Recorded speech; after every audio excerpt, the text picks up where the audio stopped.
السلام علیکم ورحمۃ اللہ وبرکاتہ۔ الحمد للہ نحمده ونستعینه ونستغفره ونؤمن به ونتوکل علیہ ونعوذ باللہ من شرور انفسنا ومن سیئات اعمالنا من يهده الله فلا مضل له ومن يضلل فلا هادي له ونشهد أن لا إله إلا الله وحده لا شريك له ونشهد أن سيدنا ونبينا ومولانا محمدا عبده ورسوله الذي أرسل بالحق بشيرا ونذيرا وصلى الله عليه وعلى آله وأصحابه وأزواجه وذرياته وسلم تسلیما کثیرا کثیرا اما بعد فاعوذ باللہ من الشیطان الرجیم بسم اللہ الرحمن الرحیم ومن احسن قولا ممن دعا الى اللہ وعمل صالحا وقال اننی من المسلمین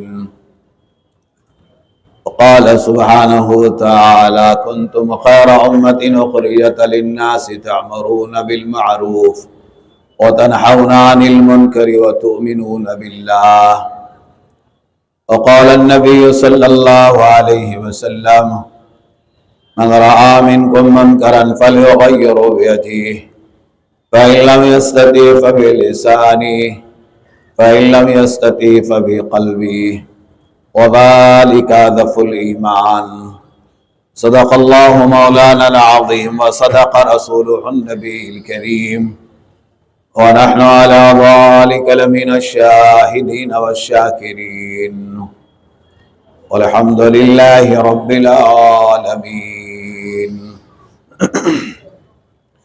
اللهم صل على سيدنا محمد وعلى آل سيدنا محمد وبارك وسلم۔ قابل احترام بزرگوں اور عزیز نوجوانوں،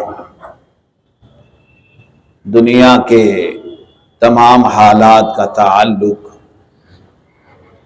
حکام سے نہیں ہے، احکام سے ہے۔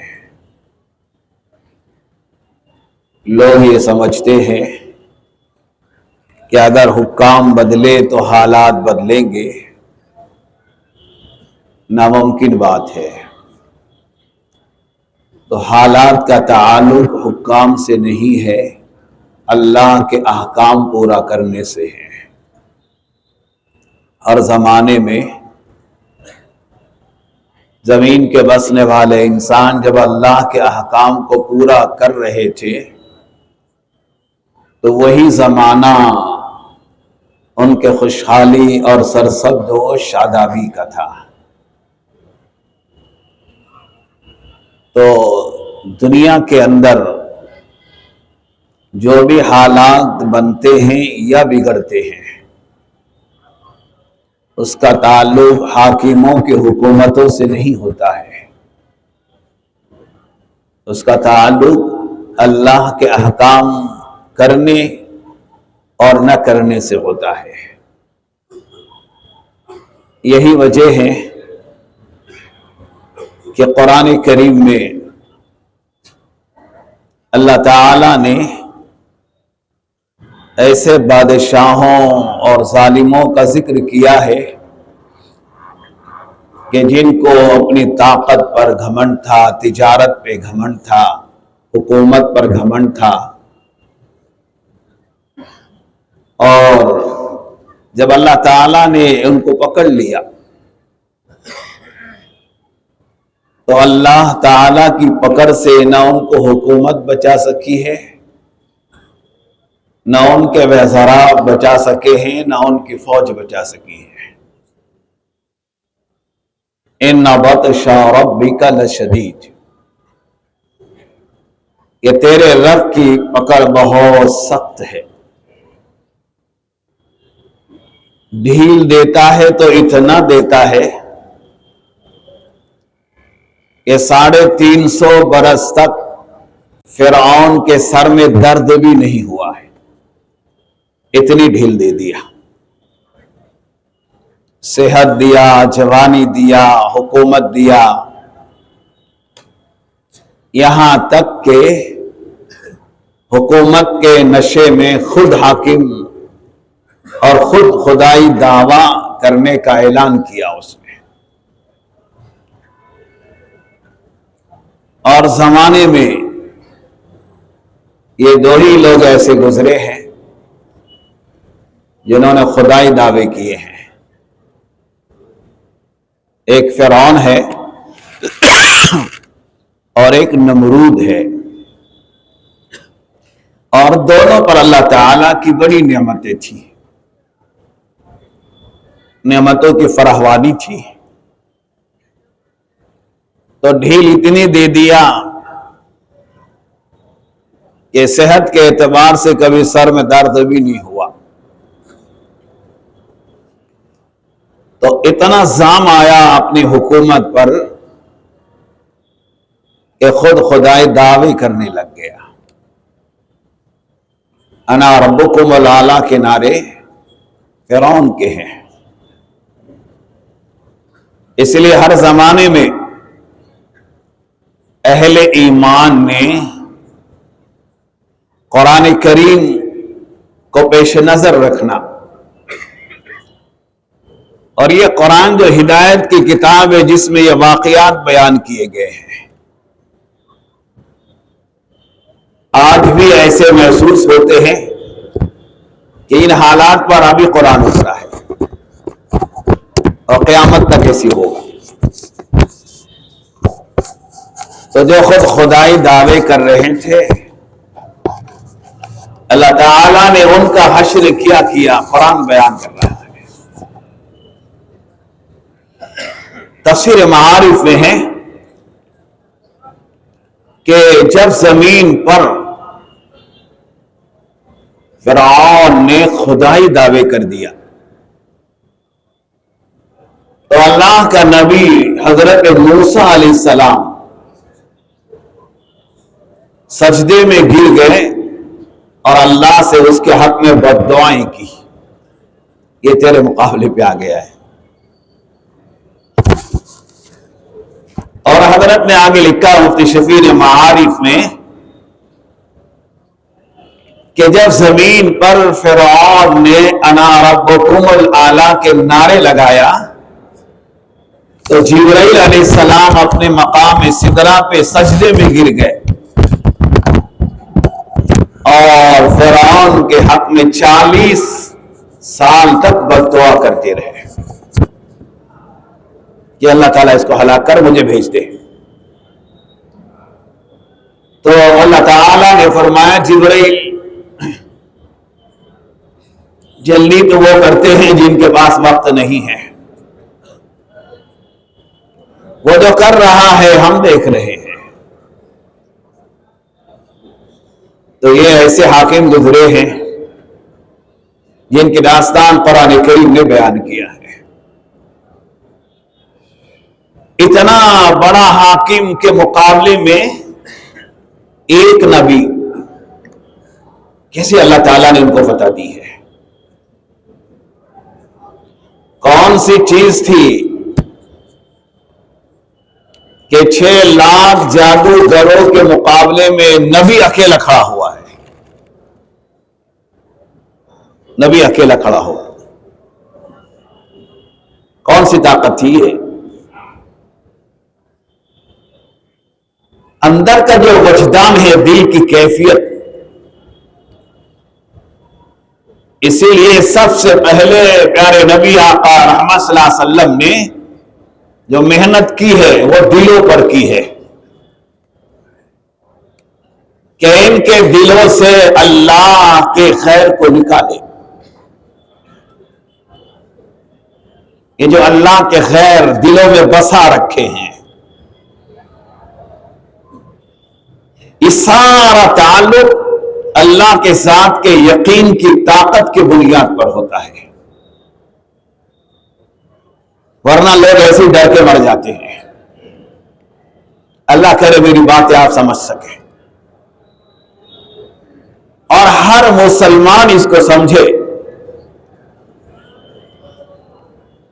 کہ تمام باطل طاقت رکھنے والے اور دعوت حق کو مٹانے کے راہ میں آنے والے ان کا انجام کیا ہوا ہے. ان کا انجام اللہ نے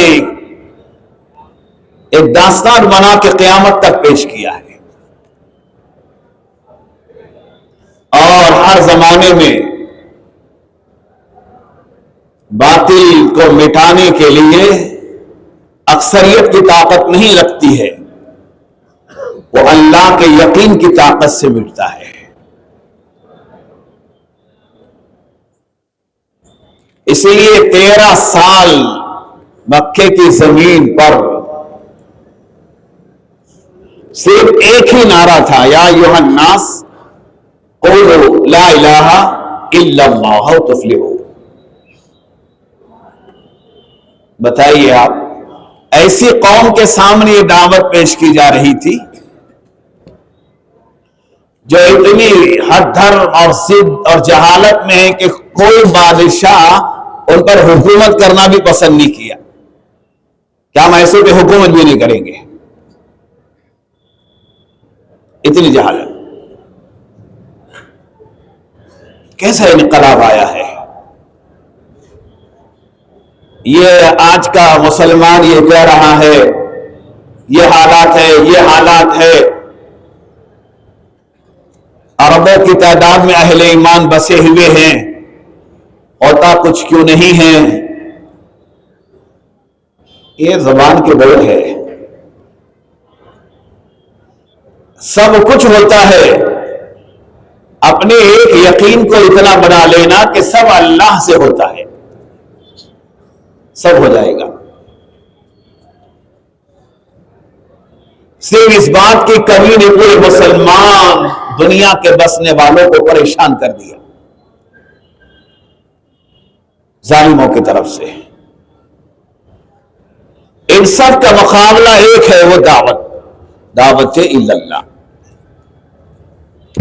اور یہ دعوت کسی جماعت، کسی تنظیم، کسی قوم کا فرد کرے ایسا نہیں ہے. جس نے لا الہ الا اللہ پڑھا اس کا یہ فریضہ منصبی ہے، اسے کرنا ہی ہوگا.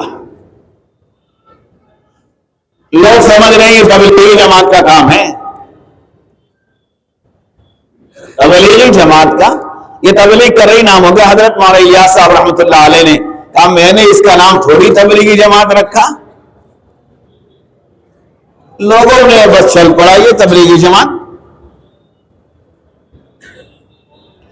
فرماتے حضرت جی اگر میں کوئی نام رکھتا اس کا تو تحریک ایمان رکھتا، ایمان کی تحریک. تو زمانے کے بسنے والے انسان سمجھے کہ یہ کام تبلیغی جماعت کا نہیں، ہر مسلمان کا ہے، تنظیم اور پارٹی کا نہیں ہے. اور تبلیغ کوئی تنظیم کوئی پارٹی نہیں ہے، یہ اللہ کا کام ہے. یہ اللہ کا کام ہے. اللہ اس کی حفاظت کر رہا ہے، اور جو بھی اس کو پیش کرنے کے لیے آگے بڑھے گا دنیا سے نیز سے نابود ہو جائے گا. ہزاروں آئے ہیں گئے ہیں. تو عرض میں یہ کر رہا ہوں کون سی طاقت ہے کہ فرعون کے تمام در ظلم کا اور جادوگروں کے مقابلے کا نبی موسیٰ اور ہارون دونوں ایک طرف ہیں بس کھڑے. اللہ کرے یہ طاقت سمجھے. 6 لاکھ جادوگروں کے رسیاں ڈال کر اسلحہ بن جانا اور نبی کا ایک عصا موسیٰ علیہ السلام وما تلك بیمینک یا موسیٰ قال ہی عصا، قرآن میں ہے۔ تو اللہ تعالیٰ نے کہا ڈرنا نہیں، گھبرانا نہیں۔ جیسا ظاہری اعتبار سے آدمی گھبرا جاتا ہے تو نبی پر بھی لرزہ آ گیا، کیا گھبراؤں، ڈرو بھی مت، ہم نے اپنی طاقت ہم استعمال کریں گے۔ بس یہ ایک بات مجھے سمجھانا ہے آپ حضرات، چلے اور 4 مہینے کی محنت اس کا گھومنا اور تفریح نہیں ہے، اور اجتماعات کا کرنا کوئی عرس نہیں ہے۔ بہت اس کے پیچھے راز ہوتا ہے اللہ کے دین کی محنتوں کا، ورنہ من چلے آتے ہیں جاتے ہیں، گھومتے ہیں نکلتے، یہ مقصد نہیں ہے اجتماع کرنے کا۔ ایک مقصد سب سے بڑا اجتماع کا یہ ہوتا ہے کہ پوری دنیا میں اہل باطل کو اہل ایمان کی اجتماعیت نظر آئے۔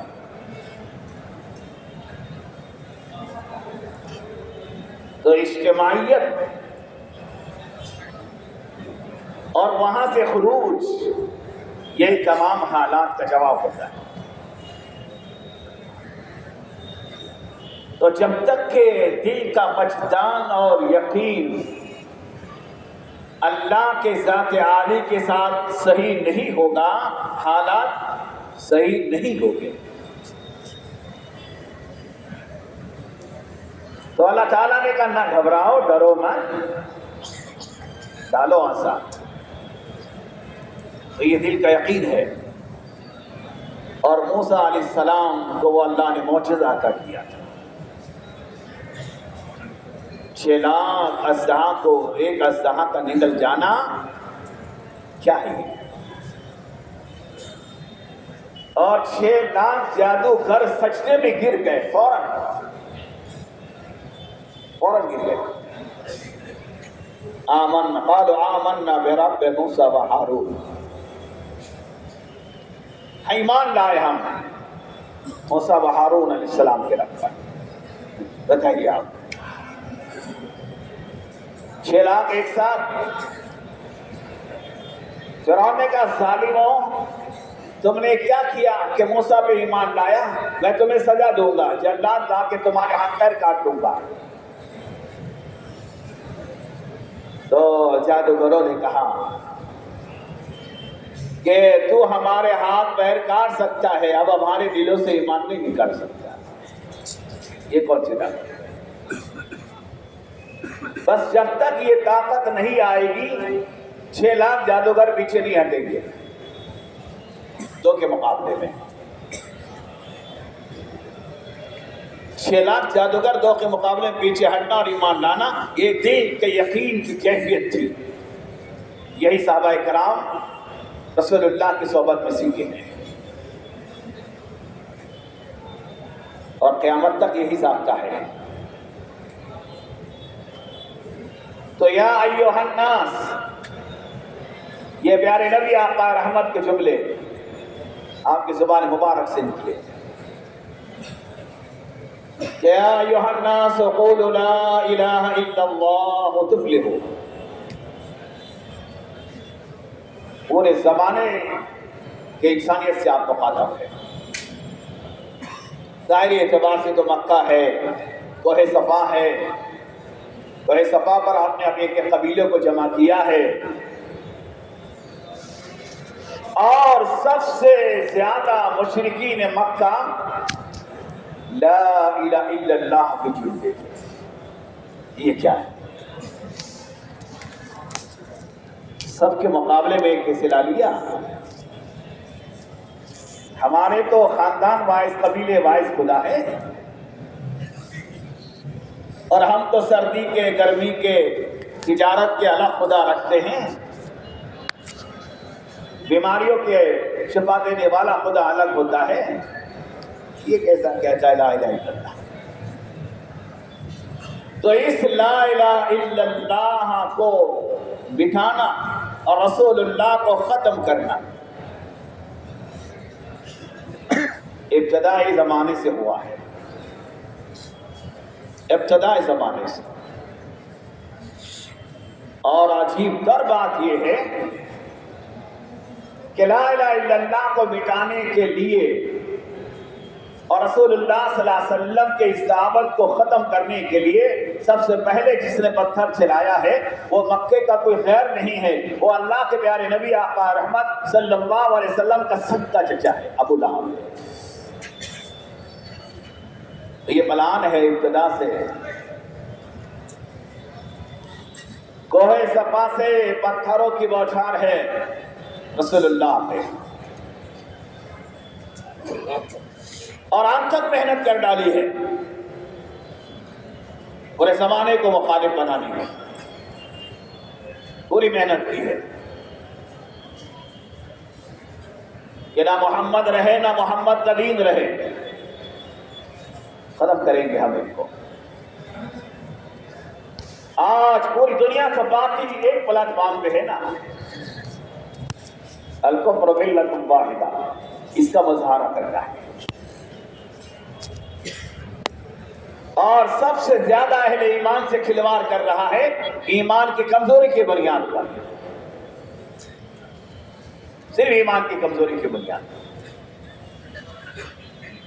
ایمان اور اعمال کمزور ہوتے ہیں، باطل فٹ بال کی طرح مسلمانوں سے کھیلتا ہے، اور مسلمان سمجھ رہا ہے کہ یہ حالات ہم اللہ کو مانتے کیسے آ رہا ہے، یہ حالات ہم پہ کیوں آ رہے ہیں؟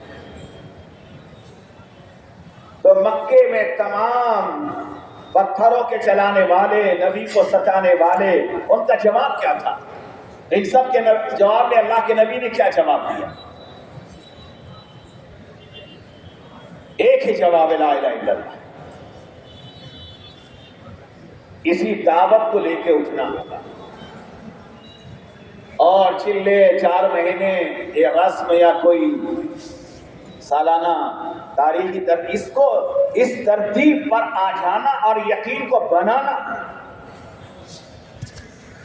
اپنے تعلق کو اللہ سے جوڑنا، تبلیغ میں لگنے کے بعد تبدیل نہ آئے تو بھی وہ دھوکے میں پڑا ہوا ہے، چھپے کپے سے کچھ بھی نہیں ہوگا۔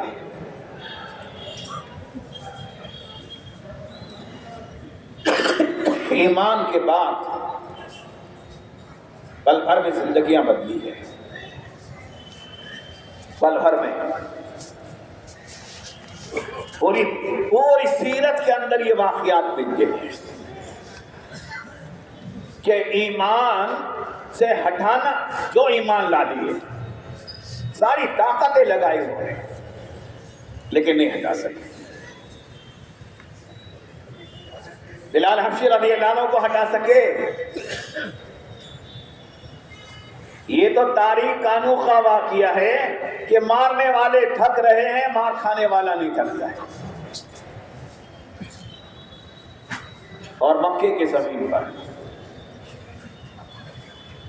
یہ کون سی طاقت تھی کہ بلال کے سینے پر پتھر بھی ہے، سل بھی ہے، نیچے گرم پتھر ہے اور سلیے گرم کر کے آپ کو دھاگا جا رہا ہے، بے ہوشی کا عالم ہے، ہوش آیا تو اللہ کا نام آ رہا ہے، یہ کون سی طاقت تھی؟ زبانی جمع خرچے سے کچھ بھی نہیں ہوگا۔ جی ہم حج کر رہے ہیں، ہم عمرے کر رہے ہیں، ہم فلاح کر رہے ہیں، کیا دلیل ہے کہ ہاں قرآن اور حدیث میں حاجی کی مغفرت ہوگی یا عمرے والے کی ہوگی؟ کوئی دلیل نہیں ہے۔ میں یہ باتیں عرض کر رہا ہوں، اس کا علاج میں بتلانا چاہ رہا ہوں۔ ان تمام حالات کا علاج کیا ہے جس سے ہم بچھڑ گئے ہیں، جس سے ہم دین سے متنفر ہوئے ہیں؟ کہ بلال حبشی رضی اللہ عنہ کے یقین کی پختگی نے پورے مکے میں انقلاب ڈال دیا، پورے مکے میں۔ حضرت یوسف رحمۃ اللہ علیہ نے لکھا ہے حیات الصحابہ میں یکے بعد دیگر نمبر واری سے مارتے تھے، اور اتنا مارتے تھے جب تک کہ نہ تھکے، خود تھک نہیں جاتے، دوسرے کو دیتے۔ بچائیے آپ، کیا ایمان کا دھنی تھا۔ یہی وجہ ہے نا بلال حبشی رضی اللہ تعالیٰ عنہ کی، جو اللہ تعالیٰ نے جو آپ کو مقام و مرتبہ دیا اور جو خدمت رسول اللہ نے زندگی بھر دی اذان کی، یہ کوئی رسمی مؤذن نہیں تھے،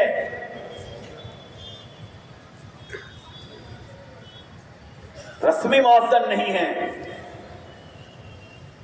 آج پورے اورنگ آباد کے 500 مسجدوں سے ہر اسپیکر کے صدائے بلند ہوتی ہے اذان کی، بازو سونے والا اٹھ کے مسجد میں نہیں آ رہا ہے۔ کیا وجہ ہے؟ مسجدوں کے رومز بھاڑے سے دیے گئے کرائے پر، وہ روم والے اٹھ کے مسجد میں نہیں آ رہے ہیں۔ بتائیے اذان دینے والے میں کمی ہے یا مسلمان سونے والے میں کمی ہے؟ حضرت بلال حبشی رضی اللہ عنہ کے بارے میں آتا ہے، جب اذان کی صدا بلند کرتے تو جبرائیل کہتا میں سدرت پہ بلال کی آواز سنتا،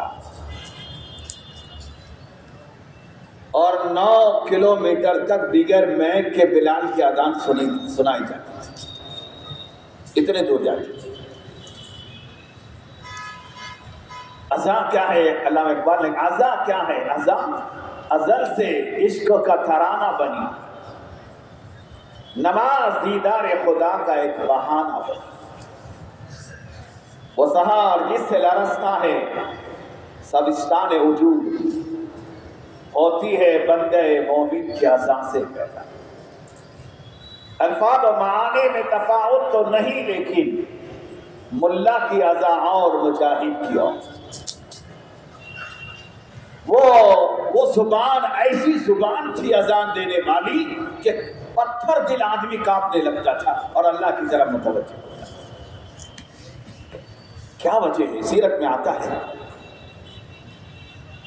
ایک مرتبہ بلال حبشی رضی اللہ عنہ، ان کا آقا اور رفقائے مکہ، روسائے مکہ سب ساتھ مل کے ان کو سزا دے رہے تھے۔ اس میں عتبہ ہے، شیبہ ہے، ان کا آقا امیہ ہے، ابو جہل ہے، ابو سفیان ہے۔ تو لوگوں کو ہنسانے کے لیے جب بلال حبشی رضی اللہ عنہ ایک کے بعد دیگر سب تھک گئے تو اس کو غصہ آ گیا امیہ کو۔ تو امیہ نے بلال حبشی رضی اللہ عنہ کے سینے پہ ماں جوتوں کے چڑھ کر کودنا شروع کیا، تو ان سے آپ کی زبان باہر آ گئی، بلال حبشی رضی اللہ عنہ کی تو زبان باہر آ گئی، ریت پہ پڑے اور رال ڈبک رہی ہے۔ تو امیہ نے بجائے سینے کے پھر زبان پر جوتا رکھ دیا۔ اب بولو بلال، کہاں ہے محمد کا خدا تمہارا خدا؟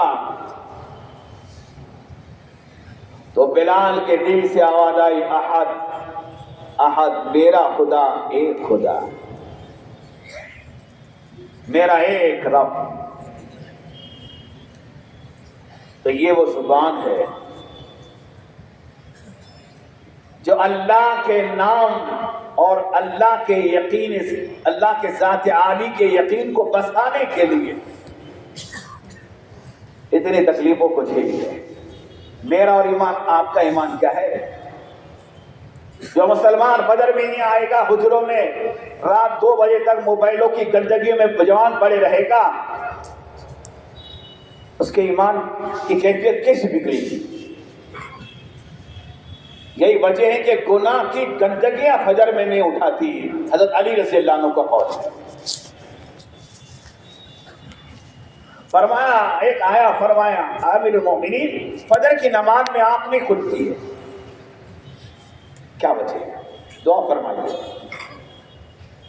کہ میں تھک جاتا ہوں فلاں، فرمایا تھکاوٹ نہیں، کچھ بھی نہیں، تیرے گناہ کی گندگی تجھے سلا دیتی ہے۔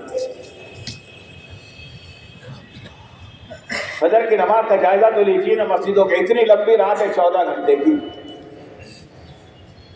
14 گھنٹے کی رات ہے اس وقت،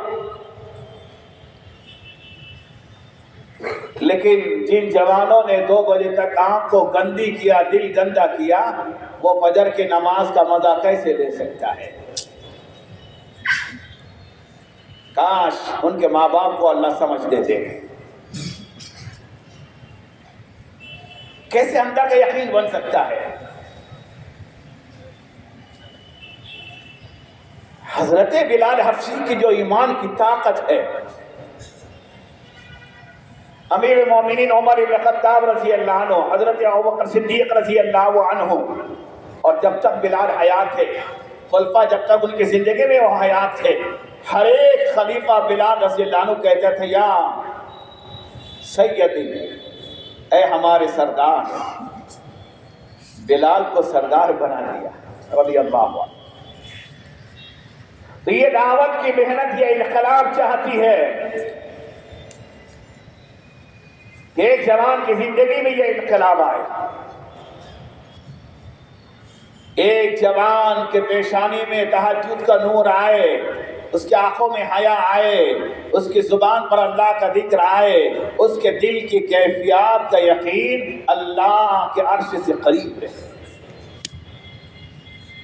ورنہ اجتماع ہوگے، سال میں آتے رہیں گے، جاتے رہیں گے، ابھی ہزاروں کی تعداد ماشاءاللہ اجتماع گاہ میں ہے۔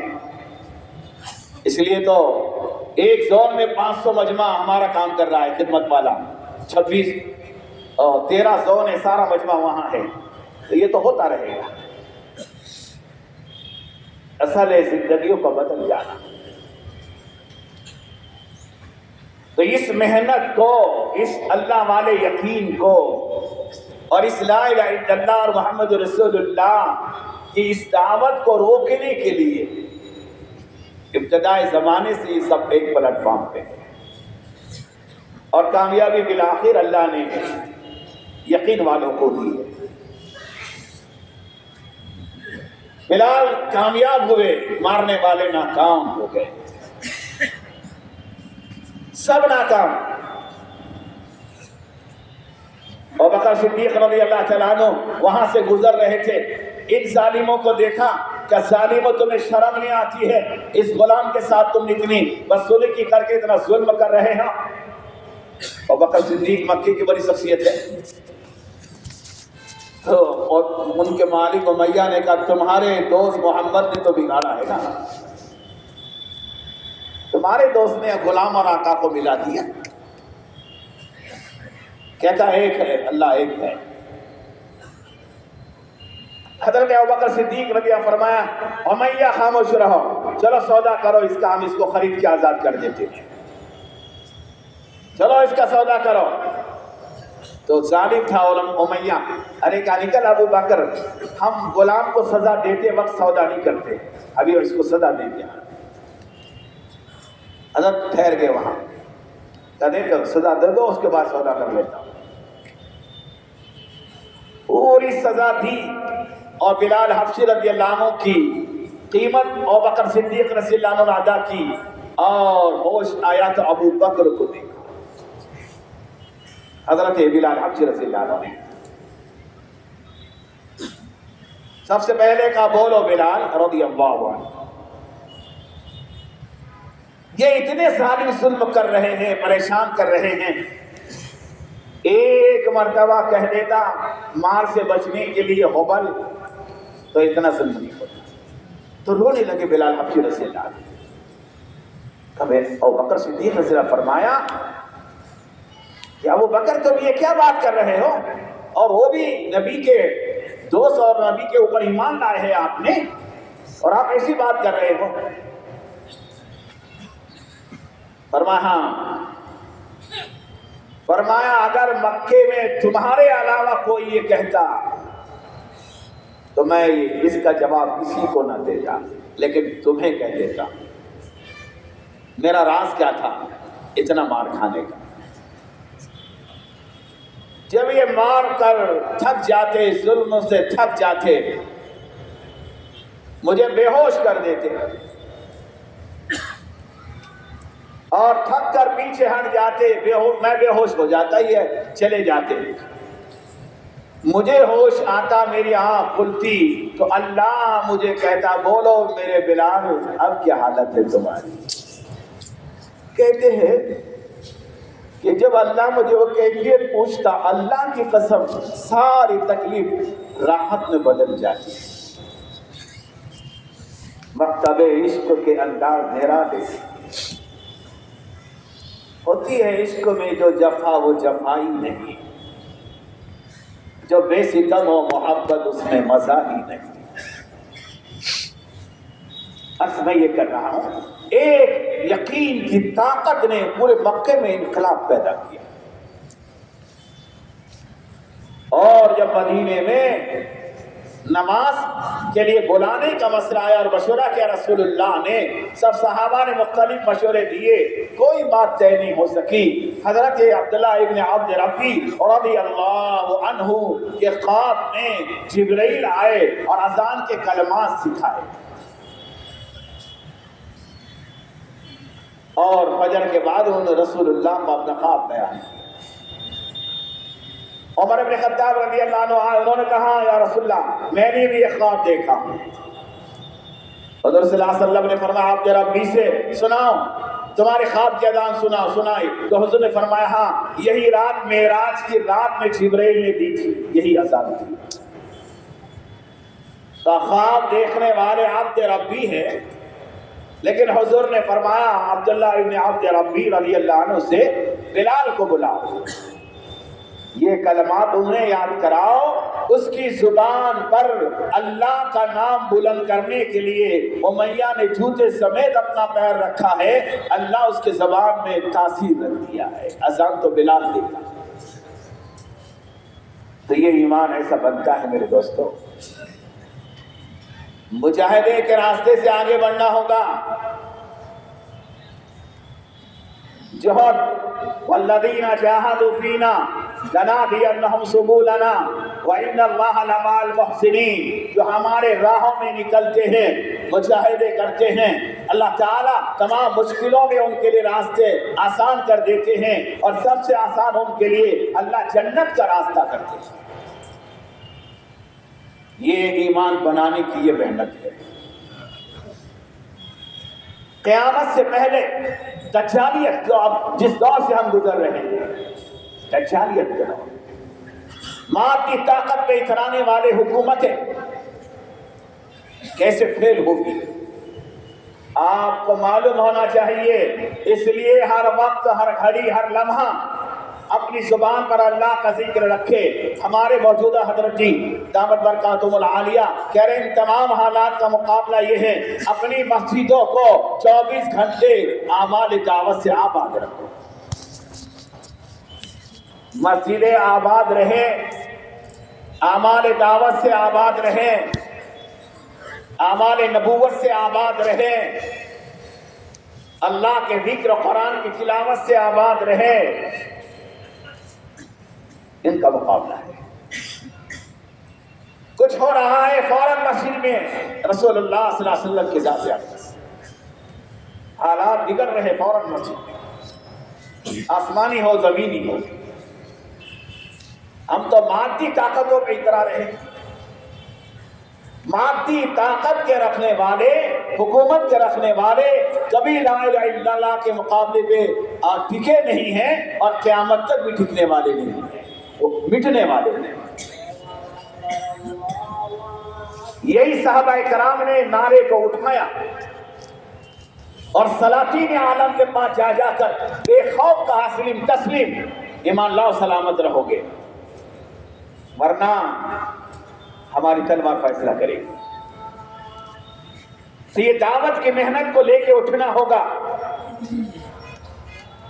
جوان کو، بوڑھے کو، عالم کو، جاہل کو، مالدار کو، غریب کو، فقیر کو، حاکم کو، محکوم کو، جس نے لا الہ الا اللہ پڑھ دیا وہ داعی بنا ہوا ہے۔ اگر غفلت دعوت سے ہو گئی تو یہ ہماری غلطی ہے. جس عمل کی تعریف اللہ کر رہا ہے کاش ہمارے جوانوں کو سمجھ آئے، جس کو اللہ قرآن میں یہ کہہ رہا ہے کہ وَمَنْ أَحْسَنُ قَوْلًا مِمَّنْ دَعَا إِلَى اللَّهِ وَعَمِلَ صَالِحًا وَقَالَ إِنَّنِي مِنَ الْمُسْلِمِينَ، کہ اس سے بہتر کس کی بات ہو سکتی ہے جو لوگوں کو اللہ کی طرف بلا رہا. اللہ تعریف کر رہا ہے، اللہ تعریف کر رہا ہے اس عمل کی. کوئی وہ عمل کو ہلکا نہ جانے، کوئی اس عمل کو تحقیر سے نہ دیکھے. یہ ہمارا کام ہے، اور اگر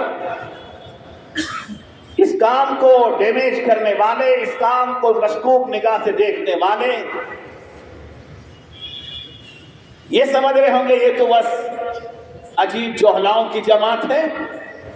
ارے یہ جوہلاؤں کا کام نہیں، یہ نبیوں والا کام ہے. اور اس کام کو کرنے والے اس زمانے میں بڑے بڑے علماء ہیں جو وارثین نبی ہے. اس کام کو کرنا ہر ایک اہل ایمان کا کام ہے. کنتم خیر امۃ اخرجت للناس تأمرون بالمعروف وتنہون عن المنکر وتؤمنون باللہ. اس کو اللہ نے قرآن میں کہا کہ پوری امت کا تذکرہ کیا کہ تم بہترین امت ہو. کنتم خیر امۃ اخرجت للناس، ہم نے نکالا ہے تم کو اسی لیے. تأمرون بالمعروف وتنہون عن المنکر، اچھائی کا حکم کرنا، برائی سے روکنا، ایک اللہ پہ ایمان لانا اس امت کا کام. ایک ایک فرد، ایک ایک فرد راہ خدا کا راہی. حضرت جعفر طیار رضی اللہ عنہ نبی اکرم صلی اللہ علیہ وسلم کے چچیرے بھائی ہیں. اور جب تقاضوں کی جماعتیں بنتی، کیا تقاضے اوڑے صحابہ نے. اللہ کے نبی کے صحابہ کے تقاضے دیکھے جن کو قرآن کہتا محمد رسول اللہ والذین معاہ اشداء علی الکفار رحماء بینہم تراہم رکعا سجدا یبتغون فضلا من اللہ ورضوانا. محمد اللہ کے رسول ہے. ان کے ساتھ والے یعنی صحابہ ابو بکر، عمر فاروق، عثمان غنی، علی رضی اللہ عنہ، تمام صحابہ کیسے ہیں؟ رحماء بینہم، آپس میں رحم دل ہے، آپس میں بڑے رحم دل ہے، ایک دوسرے کا خیال کرتے ہیں. اتنے رحم دلی کا مظاہرہ ہے، اتنے رحم دلی کا مظاہرہ ہے کہ یرموک کی لڑائی میں ایک صحابی کہتا ہے مجھے اطلاع ملی کہ میرا بھائی شہید ہو رہا ہے، آخری سانسیں چل رہی ہے، میں پانی کا پیالہ لے کے دوڑا، آخری گھونٹ پلا دیتا. گیا بھائی کے لاش پر، تڑپ رہا ہے، روح نکلنے والی ہے. میں نے کہا میرے بھائی، میں تمہارا بھائی ہوں، پانی کا پیالہ لا پی لو. کیا میں مسلمان کی صفات بتا رہا ہوں. اسے مسلمان کہتے ہیں جسے دنیا میں دین آیا ہے. یہ مسلمان تو پڑوسی کو ستانے والا، اس کے راہوں میں کانٹے بچھانے والا، ماں بہنوں کے حق کو مارنے والا، پھر کہہ رہا ہے تبلیغ ہم کیوں کریں جبکہ ایمان کا کوئی پتہ نہیں. مرنے والا یہ کہہ رہا ہے جو پیاسا ہے، اپنے بھائی جو پانی لایا اس سے کہہ رہا ہے کہ میرے بھیا یہ میرے بازو جو تڑپ رہا ہے مجھ سے بھی زیادہ پیاسا ہے، اس کو پلا. یہ ہے رحماء بینہم. دروازے بند کر کے کھانے کا رواج نہیں تھا جیسے آج کل کرتے ہیں لوگ. اچھا بناؤ، دروازے بند کرو اور کھاؤ.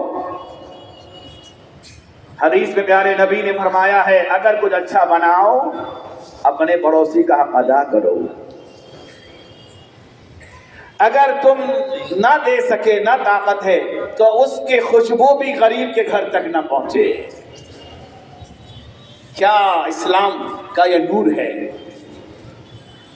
یہ تو مالداروں کے گھرانوں میں کنٹلوں سے تو روٹیاں پھینکی جاتی شادیوں میں، ولیموں میں، کیا ادب ہوگا؟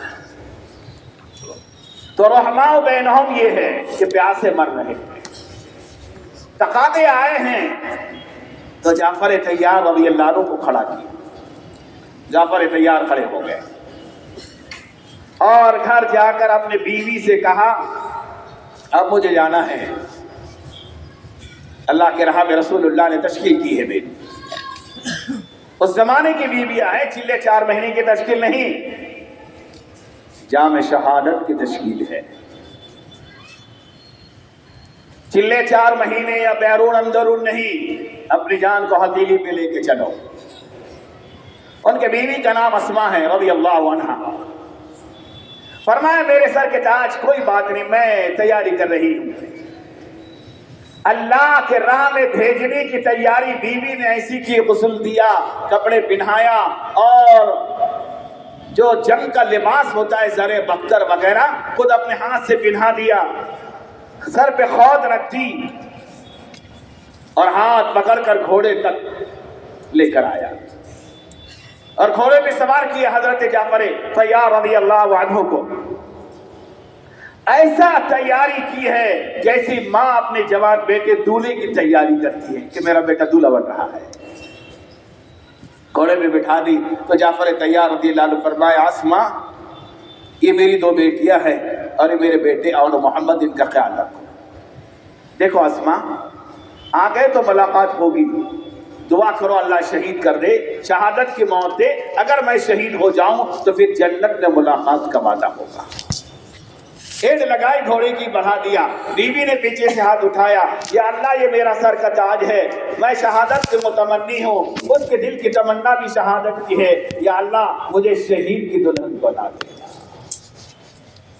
عجیب واقعہ حضرت یوسف نے لکھا ہے حیات صحابہ میں، اور جب دشمن ان کو شہید کرتے ہیں، پہلا مونڈا دوسرا مونڈا 2 ٹکڑے کرتے ان کا جھنڈا گرتا ہے، رسول اللہ مدینے میں بیٹھ کے دیکھ رہے ہیں، آنکھوں میں آنسو بھر آئے اور روتے رہے، اور مدینے والوں سے کہا میرا جعفر رضی اللہ عنہ دشمنوں نے شہید کر دیا، چلو میں اس کی بچیوں کو پیار کرتا ہوں، شہید کی بیوی کی میں ویزا جو ہے ان کو تسلی دے کر آتا ہوں۔ خود رسول اللہ گئے، اور جب جنگ خالد بن ولید کے ہاتھوں فتح ہو گئی، پورے مدینے میں ہوا چل گئی کہ اب غازیان اسلام آ رہے ہیں، فتح ہو گئی ہے، پورا مدینہ استقبال کی تیاری میں ہے۔ اسماء رضی اللہ تعالیٰ عنہ بھی اپنے شوہر کے آمد کے انتظار میں ہے، اپنے بیٹے اور بیٹیوں کو غسل دیا اور باپ کے انتظار میں دروازے پہ بٹھایا کہ ابا آنے والے ہیں، لیکن دروازے پہ جو ہستی آئی وہ محمد رسول اللہ ہے۔ آ کے سلام کیا، اسماء رضی اللہ تعالیٰ عنہ جواب کہا فرمائے یا رسول اللہ، کہا بیٹی صبر کرو، صبر کا دامن نہ کہو یا رسول اللہ ان بچوں کے باپ کا کیا حال ہوا؟ کہا مبارک ہو وہ اللہ کے راہ میں شہید ہو گئے۔ بس ایک آہ بھری اور رونا شروع کیا۔ رسول اللہ نے کہا اسماء صبر کر لو، آؤ میں تمہیں بتاتا ہوں تمہارا شوہر جنت میں جبرائیل کے ساتھ پرواز کر رہا ہے۔ پھر کہا اسماء نے یا رسول اللہ میری آنکھ غلط دیکھ سکتی ہے، آپ کی زبان غلط نہیں بول سکتی ہے۔ پھر اللہ کے نبی نے ان شہید کے بیٹیوں بیٹوں کو قریب کیا، اپنے سینے سے لگایا، اما عائشہ سے کہا پکاؤ کھانا، ان شہید کی اولاد کو اپنے ہاتھ سے کھلا دیتا ہوں۔ میرے دوستوں ایسے بچے یتیم ہوئے ہیں، ایسوں کی جوانیاں لگی ہے، تب یہ دین ہمارے اورنگ آباد نہیں پوری دنیا میں آیا ہے، اور پورے سالانہ اجتماع کی محنت کا لب لباب ہے۔ یہ اجتماع گاہ میں جا کے زندگی بدلے، ایمان اور یقین میں اضافہ ہو، ہزاروں کی تعداد میں لوگ اللہ کے راہ میں نکلے، اس کی محنتیں تقریباً کئی مہینوں سے چل رہی ہے، اب وہ دن آ رہا ہے۔ اللہ کرے یہ مجمع میری ان باتوں کو سمجھے اور ایک مرتبہ کھڑے ہو کر اللہ کو حاضر ناظر جا کر یہ کہہ دے کہ اللہ مجھے بھی تو قبول فرما دے۔ کھڑے ہو جاؤ ایک ساتھ، آپ کہو ہم اللہ کے لیے دین کی محنت کریں گے۔ اللہ کے راہ میں نکلیں گے انشاءاللہ۔ جو جماعتیں اورنگ آباد سے جا رہی وہ جائے گی، اب اس مجمع سے جماعتیں بننا ہے۔ اے اللہ، اللہ سے دعا ہے اللہ تعالیٰ مجھے اور ہمارے کھڑے رہنے والے بزرگوں جوانوں کو موت تک اپنی دین کی محنت کے لیے قبول فرما۔ اسی لیے اطمینان سے بیٹھیے اور اپنے اپنے ناموں کا اظہار کریں، اور یہ بھی دعا کرے رہے کہ اللہ تعالیٰ اجتماع کو کامیاب کرے اور پورے عالم کے لیے ہمارا اجتماع ہدایت کے ذریعہ ہو۔ 40 دن سے ہمارے ساتھ وہ اعتکاف میں بھی ہے، ہزاروں کا مجمع ہے، اور آج تو جمعرات ایسی جمعرات ہے کہ ہمارے ہزاروں کا مجمع اجتماع گاہ میں ہے۔ ہر مسجد سے 200-300 ساتھی ان کے زون کے اعتبار سے وہاں پہنچے ہوئے تیاری میں ہیں۔ یہ آخری شب خوب دعا کریں اور پھر کل سے انشاءاللہ اجتماع شروع ہوگا۔ الحمدللہ رب العالمین، سبحان اللہ وبحمدہ عدد خلقہ ورضا نفسہ وزینۃ عرشہ ومداد کلماتہ۔ اللهم صل على سيدنا محمد وعلى آل سيدنا محمد وبارك وسلم۔ الله لا إله إلا هو الحي القيوم، ألف لام ميم، الله لا إله إلا هو الحي القيوم، وعنت الوجوه للحي القيوم، يا أحد الصمد الذي لم يلد ولم يولد ولم يكن له كفوا أحد۔ ربنا ظلمنا أنفسنا وإن لم تغفر لنا وترحمنا لنكونن من الخاسرين۔ ربنا ظلمنا أنفسنا وإن لم تغفر لنا وترحمنا لنكونن من الخاسرين۔ اللهم لا سهل إلا ما جعلته سهلا وأنت تجعل الحزن سهلا إذا شئت۔ لا إله إلا الله العلي الكريم، سبحان الله رب العرش العظيم، والحمد لله رب العالمين۔ نسألك موجبات رحمتك وعزائم مغفرتك والغنيمة من كل بر والسلامة من كل إثم، لا تدع لنا ذنبا إلا غفرته ولا هما إلا فرجته ولا حاجة هي لك رهدا إلا قضيتها يا أرحم الراحمين، يا أرحم الراحمين، يا أرحم الراحمين، يا أول الأولين ويا آخر الآخرين ويا ذا القوة المتين ويا راحم المساكين ويا أرحم الراحمين۔ اللهم إنا نسألك الجنة ونعوذ بك من النار، يا خالق الجنة والنار، يا رحمتك يا عزيز يا غفار يا كريم يا ستار۔ ربنا آتنا في الدنيا حسنة وفي الآخرة حسنة وقنا عذاب النار۔ یا اللہ ہمارے گناہوں کو معاف فرما، خطایاں سے درگزر فرما، ہماری سیئات کو حسنات سے مبدل فرما۔ یا اللہ باوجود زندگی گناہوں کے تو نے ہمیں اب تک کے نبھا لیا ہے، یا اللہ آخری دم تک بھی نبھا لے، قبر میں بھی نبھا لے، حشر میں بھی نبھا لے۔ یا اللہ تیرے ذات عالی کا یقین نصیب فرما، تیرے ذات عالی کا یقین نصیب فرما، تیرے ذات عالی کا یقین نصیب فرما۔ ہمیں ایمان کی حقیقت عطا فرما، تیرے ذکر کی حقیقت عطا فرما، قرآن کی تلاوت کی لذت عطا فرما، تیرے نام کی لذت عطا فرما۔ یا اللہ زندگی کے اس سفر میں ہم نے تجھے بہت ناراض کیا ہے، یا اللہ تمام گناہوں سے ہم توبہ کرتے ہیں، تو ہماری توبہ قبول فرما، ہم کو معاف کر دے۔ یا اللہ اب ہم تجھے راضی کرنے کے لیے آئے ہیں، یا اللہ تو ہم سے راضی ہو جا، یا اللہ تو ہم سے راضی ہو جا۔ تو بڑا کریم ہے، تو بڑا رحیم ہے، کروڑوں گناہ گاروں کو روز معاف کر دیتا ہے، ہم کو بھی معاف فرما دے۔ یا اللہ ہمارے اورنگ آباد کے اجتماع کو تمام شرور و فتن سے یا اللہ اس کی حفاظت فرما، پورے ہندوستان کے بچے کے لیے ہدایت کا ذریعہ فرما، پورے آنے والے مجمع کی حفاظت فرما، پورے انتظامی امور کا تو کرنے والا ہے، ہم سے تو کچھ بھی ہوتا نہیں، جو کچھ ہوا وہ تو نے کیا ہے، ایسا بھی تو کرنے والا ہے۔ یا اللہ پورے اجتماع گاہ کے چار دیواری کی حفاظت فرما، یا اللہ اجتماع گاہ کی چار دیواری کی حفاظت فرما، ہر ایک آنے والوں کو قبول فرما، محبت سے دیکھنے والوں کو قبول فرما۔ یا اللہ اس شہر کے ہدایت کا ذریعہ فرما، یا اللہ اپنے کرم سے پیارے نبی آقا رحمت صلی اللہ علیہ وسلم کی برکتوں سے ہماری دعاؤں کو قبول فرما۔ یا رب صلی وسلم دائما ابدا علی حبیبک خیر الخلق کلہم، سبحان ربک رب العزة عما یصفون وسلام علی المرسلین والحمد للہ۔